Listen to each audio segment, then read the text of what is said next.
तो हाय नमस्ते एवरीवन, कैसे हो सभी के सभी। मेरा नाम है आदित्य और मैं हूं आप लोगों का केमिस्ट्री मेंटर। तो आज देखते हैं, सबसे पहले प्रीवियस क्लास में हमने कवर किया था केमिकल रिएक्शन को और उसके प्रॉपर्टीज को। ठीक है, तो आज के इस सेशन में हम कंप्लीट करने जा रहे हैं रिएक्टेंट्स क्या होते हैं और प्रोडक्ट्स क्या होते हैं, उस चीज के टॉपिक को। तो सबसे पहले हम लोग chemical reaction and equation chapter के पार्ट 2 वाले वीडियो में क्या कवर करेंगे, रिएक्टेंट्स, प्रोडक्ट्स। तो सबसे पहले ना आप लोगों को समझना है क्या कि रिएक्टेंट्स क्या होता है। देखिए, सबसे पहले आप लोग घर पे ना सब्जी बनाते होंगे। ठीक है, तो सब्जी बनाने से पहले आप लोग प्याज काटते हो, आलू काटते हो, फिर अलग अलग तरीके का मसाला लेते हो। तो सब्जी बनाने से पहले जो भी वैरायटी, जो भी सब्सटेंस आप लोग लिए हो ना, वह रिएक्टेंट समझ लो। ठीक है, और सब्जी तैयार होने के बाद जो आलू गोभी का सब्जी या फिर पनीर का सब्जी आप लोग तैयार करते हो, वह प्रोडक्ट्स हो गया। आया बात समझ में? क्या प्रोडक्ट बनने से पहले वह रिएक्टेंट था, बनने के बाद प्रोडक्ट है। जैसे कि हम लोग मैग्नीशियम को जलाते हैं O2 के प्रेजेंस में, तो क्या बनता है? MgO बनता है या नहीं बनता है? अब देखिए, ये पूरा पार्ट कर ले रहा है कि नहीं ले रहा है पूरा केमिकल रिएक्शन में। मतलब इसके वजह से ही ना पूरा केमिकल रिएक्शन मेरा कंफर्म हो पा रहा है कि यहां पर केमिकल रिएक्शन होगा।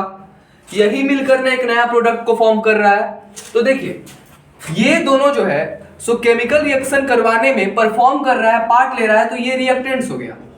क्या हो गया बच्चा? रिएक्टेंट्स हो गया। और यहां पर जो चीज फॉर्म्ड हो रहा है वह प्रोडक्ट है। जो चीज फॉर्म्ड हुआ वह पूरा प्रोडक्ट बनेगा। इसको एक बार रिटन फॉर्मेट में लिखते हैं। ठीक है, देखते हैं क्या होगा। देखिएगा,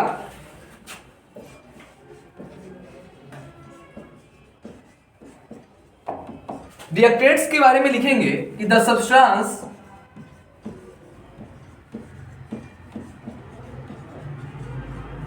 which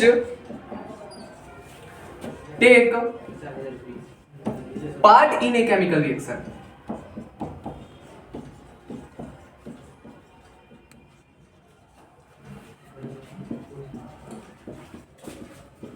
क्या हमने देखा कि the substance which take part in a chemical reaction, यानी कि वह सब्सटेंस जो किसी भी केमिकल रिएक्शन को परफॉर्म करवाने में हिस्सा ले रहा है। जैसे कि मैग्नीशियम था, ऑक्सीजन के प्रेजेंस में उसको बर्न किए तो मैग्नीशियम ऑक्साइड बन रहा था।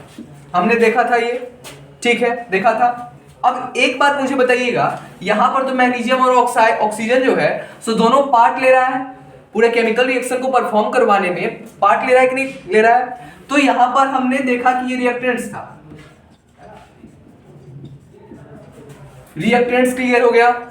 क्लियर हुआ? नहीं हुआ तो एक बार कमेंट सेक्शन में बताइएगा, उस पर मैं वीडियो बनाकर लाऊंगा अगर कोई भी डाउट होगा तो। ठीक है, यहां पर हमने देखा क्या कि रिएक्टेंट्स क्या होता है कि द सब्सटेंस यानी कि वह सब्सटेंस, वह पदार्थ which take part in a chemical reaction, मतलब कि एक केमिकल रिएक्शन को परफॉर्म करने में हेल्प कर रहा है, तो वह रिएक्टेंट्स कहलाएगा।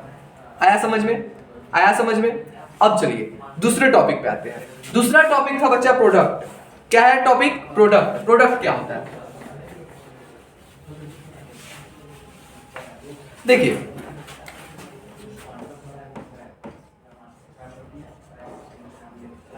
प्रोडक्ट्स कहने का क्या मतलब है?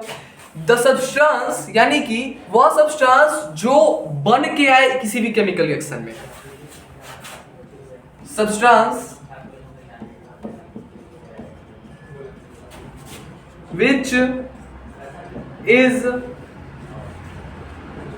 formed in a chemical reaction, यानी कि सब्सटेंस जो किसी भी केमिकल रिएक्शन में बन करके आए एक नए प्रॉपर्टीज के साथ, वह प्रोडक्ट कहलाएगा। क्या कहलाएगा? प्रोडक्ट कहलाएगा। आया बात समझ में? तो रिएक्टेंट्स जो टेक पार्ट मतलब कि हिस्सा ले रहा है किसी भी केमिकल रिएक्शन को परफॉर्म करने के लिए, और प्रोडक्ट उस केमिकल रिएक्शन के द्वारा जो चीज फॉर्म हो रहा है वह प्रोडक्ट है। आया बात समझ में? इसके एग्जाम्पल का बात करते हैं तो Mg+O2 मिलकर के बनाया MgO, मैग्नीशियम ऑक्साइड। तो यहाँ पर ये हमने पहले देखा कि रिएक्टेंट्स है, क्या है, रिएक्टेंट्स है, और जो चीज फॉर्म होकर आया है वह प्रोडक्ट है, क्या है, प्रोडक्ट है। तो अभी वाला टॉपिक था प्रोडक्ट, यानी कि इस केमिकल रिएक्शन में जो चीज फॉर्म होकर के आया वह प्रोडक्ट है हमारा। आया बात समझ में? दिमाग में चमका कि नहीं चमका? चमक गया ना? अब देखो, मैग्नीशियम ऑक्सीजन और मैग्नीशियम ऑक्साइड, ये आप सोच रहे होंगे कि मैंने क्यों बार बार मैग्नीशियम ऑक्साइड का और मैग्नीशियम का ही एग्जांपल ले रखा है। तो आपके एनसीईआरटी में ये वाला एग्जांपल काफी ज्यादा इंपॉर्टेंट है, क्योंकि एग्जाम में ऐसा देखा गया है कि इस पे क्वेश्चन आना तय रहता है एग्जाम में। प्रीवियस ईयर के क्वेश्चन उठाकर देख लीजिएगा तो केमिकल रिएक्शन में मैग्नीशियम वाला टॉपिक से क्वेश्चन आना तय रहता है, इसलिए मैंने आपको बताया। अब बताइए आपको रिएक्टेंट क्या होता है, प्रोडक्ट क्या होता है, उन दोनों के बीच का डिफरेंस क्लियर हुआ कि नहीं हुआ? हुआ क्लियर? अब चलिए इसके आगे एक और टॉपिक पे बढ़ते हैं। और टॉपिक क्या है?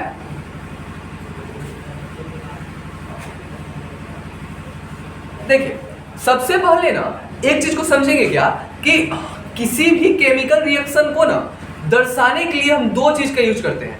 पहला वर्ड इक्वेशन, दूसरा केमिकल इक्वेशन। क्या क्या?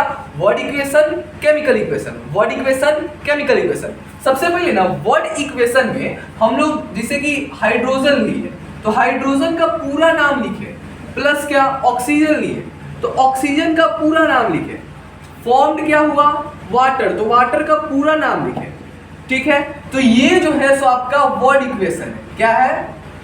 Word equation. समझ में आया?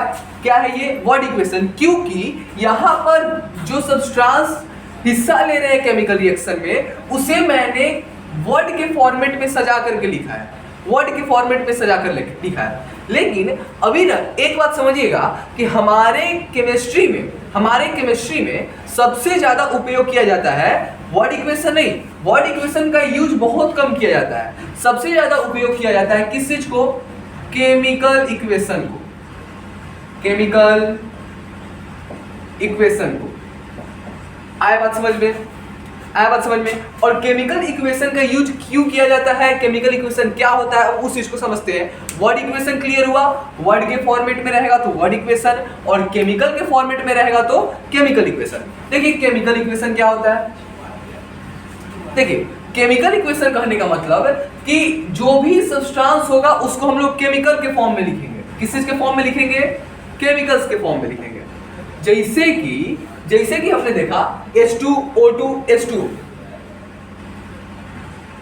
देखिए यहां पर मैंने हाइड्रोजन को दर्शाने के लिए उसके केमिकल सिंबल का यूज किया है, ऑक्सीजन को भी दर्शाने के लिए उसके सिंबल का यूज किया है, वाटर में भी सिंबल का ही यूज किया है। क्यों किया है?